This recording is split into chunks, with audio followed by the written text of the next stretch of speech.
ibihe byiza cyane wowe udahwema kudukurikirana umunsi kundi n'iby'agaciro komeza uzajye udukurikirana natwe ntabwo tuzahwema kuguhereza imari nziza cyane uzagenda ukunda ndetse igihe uzaba ufite amafaranga ukatugana tugahita twiziguhereza cyane komeza kugubwa neza rero ahantu hose uherereye twebwe twitwa NZIZA Business Group Limited tuba tugufitiye imari nziza cyane nyine yaba inzu zikodeshwa inzu zigurishwa ibibanza ndetse n'imitungo yose itimukanwa uramutse kandi ufite umutungo ushaka kugurisha nabwo watugana tukagushakira abakiriya bagura mu gihe gito cyane uyu munsi rero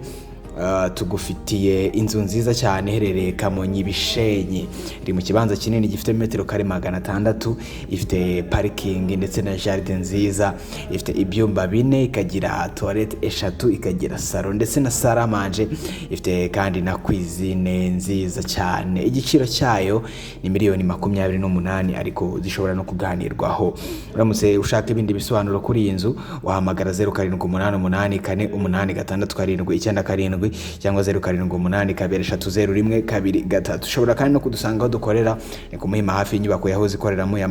neza ugeze kuri feruje zo ku Muhima uhita ubona inzu y'amatafari ahiye yanditseho Shema House aho niho dukorera ushobora kandi no kudukurikirana ku mbuga nkoranyambaga zacu haba kuri Twitter, Instagram, Facebook ndetse na YouTube wanditse NZIZA Market ushobora kandi no kudusura kuri website yacu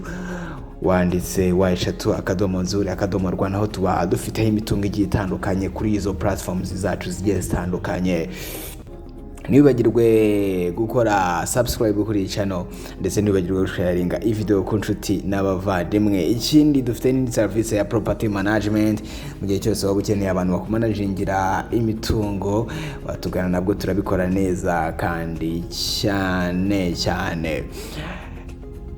ikaze cyane muri NZIZA Business Group Limited umukiriya ugeze iwacu wese aba ari umwami cyane